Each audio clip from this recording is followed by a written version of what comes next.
Jeg heter Malan Jógvansdóttir, og min nødvendigste bok, hun Psykodrotningin sigur frá. Vi som mennesker har så meddelige nekva meninger om hvordan heimen skuer sammen, og alle tar verleikene ångsvegna legittere, og det en person får en diagnose som schizofreni eller så tannheimeren som vi kommer til opplever en måte faktisk å fortelle hva løyingen hun snur seg opp. Så det ofte tilknyttet til et eller annet som man har opplevd i løyvene, og man kan få inn, til dem hvis det en rød, så kan man få inn og kommunikere med det, og ta seg simpelthen, og komme ned og i botten, finne det av. Hatte till att du skulle se mig.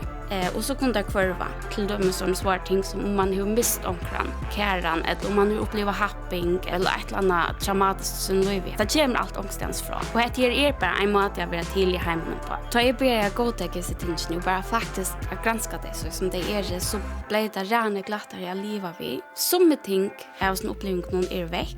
Och onker ting det bara en parster av min gerande steg.